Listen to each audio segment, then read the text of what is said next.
तैयारी के बाद जब आप हार जाएंगे तो और प्राइवेट फार्मर कहाँ जाएंगे?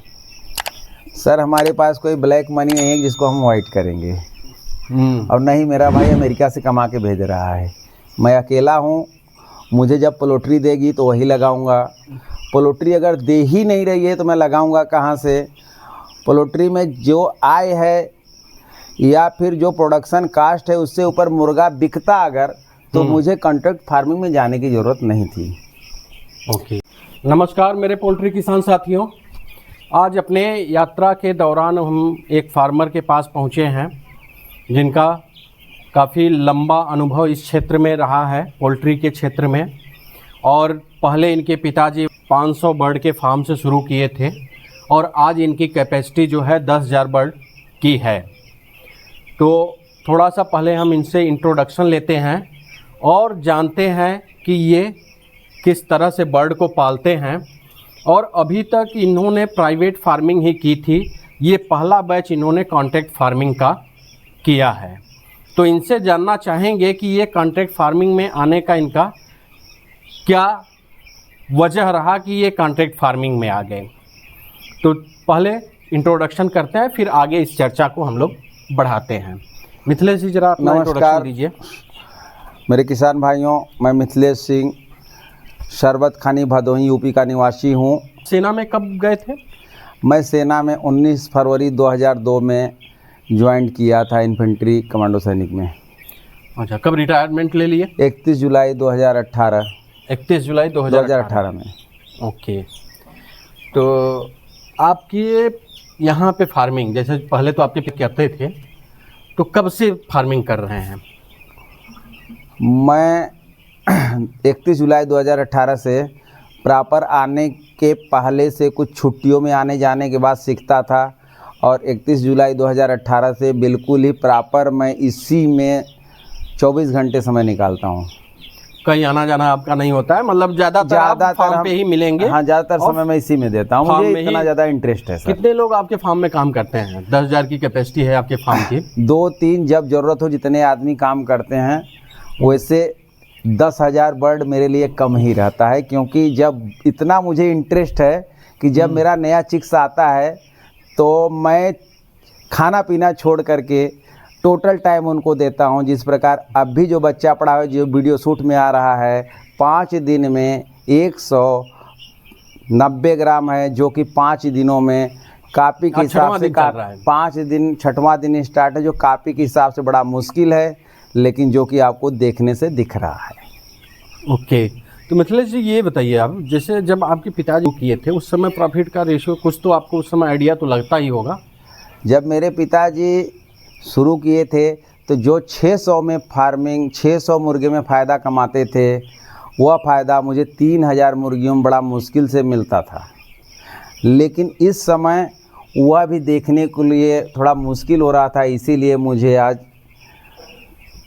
शालीमार कंपनी में कॉन्ट्रैक्ट फार्मिंग करने का मजबूरी। अच्छा मिथिलेश जी ये बताइए, 2018 के बाद जब आप फौज से रिटायर होके आए, तब से आप अपना ही काम कर रहे थे? 2018 के बाद जब से फौज से रिटायर होके अपना ही काम कर रहे हैं। अपना ही काम कर रहे हैं? जी सर। तो क्या आपका अनुभव रहा कि अपनी फार्मिंग करने में और कंपनी में क्यों जाना?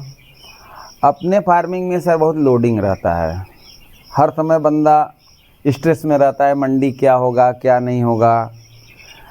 किंतु जो है कॉन्ट्रैक्ट फार्मिंग में बंदा बिना स्ट्रेसबल रहता है, उसको कोई मतलब नहीं होता है, सिर्फ उसको ये रहता है कि मुझको बढ़िया से बढ़िया तैयारी करना है, कम से कम फीड खिलाना है और अच्छा से अच्छा पैसा बनाना है।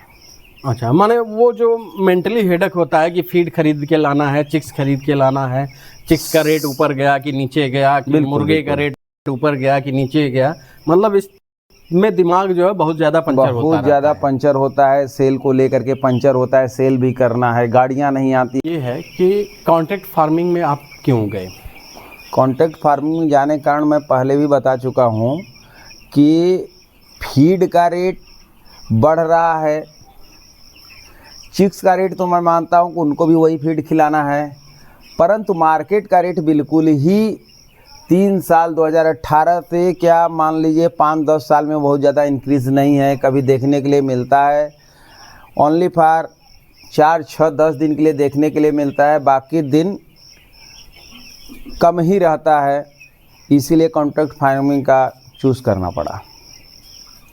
आपकी जैसा कि मेरी जानकारी में है, आपकी तैयारी तो बहुत ही बढ़िया आती है और कोई भी लाट आपका जल्दी पिटता नहीं है। तैयारी के बाद जब आप हार जाएंगे तो और प्राइवेट फार्मर कहाँ जाएंगे? सर हमारे पास कोई ब्लैक मनी नहीं है जिसको हम वाइट करेंगे, और नहीं मेरा भाई अमेरिका से कमा के भेज रहा है।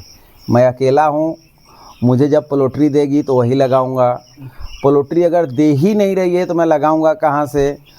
पोल्ट्री में जो आय है या फिर जो प्रोडक्शन कास्ट है उससे ऊपर मुर्गा बिकता अगर, तो मुझे कॉन्ट्रैक्ट फार्मिंग में जाने की ज़रूरत नहीं थी।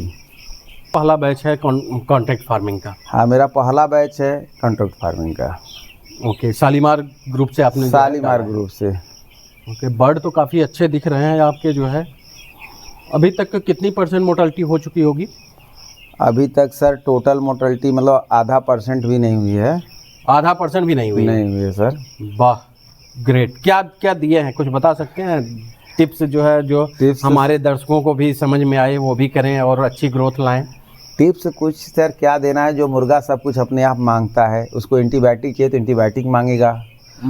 उसको लोगों को पहचान नहीं है ना कि हाँ, ये लोग एंटीबायोटिक मांग पहचान रहा नहीं है। है। बर्ड खुद कुछ सब कुछ मांगता है, लेकिन लोगों को वो पहचान नहीं है कि वो एंटीबायोटिक मांग रहा है कि मल्टीविटामिन मांग रहा है, बीट क्या मांग पतला रहा है। होगा तो पर्दे का ही, पोल्ट्री में सबसे ज़्यादा पर्दे का ही खेल है। और 80% मैनेजमेंट पर्दे से किया जा सकता है। बर्ड स्वयं बोलता है। बर्ड स्वयं बोलता है? स्वयं बोलता है। बर्ड से बात करने की क्षमता होनी चाहिए। तो आपकी कैपेसिटी लगभग 10,000 बर्ड की यहाँ पे हो गई है। आगे का कोई फ्यूचर प्लान आपका? आगे हम एसी शेड बनाएंगे क्योंकि कंपनियां एसी शेड में कमीशन ज़्यादा दे रही हैं। 1 टाइम इन्वेस्ट है और इसके बाद में ओनली फॉर लाभ ही लाभ है। काम कॉन्ट्रैक्ट फार्मिंग का ही होगा? सब कुछ समय बताएगा सर, परिवर्तन किसी के बाप का नहीं होता है।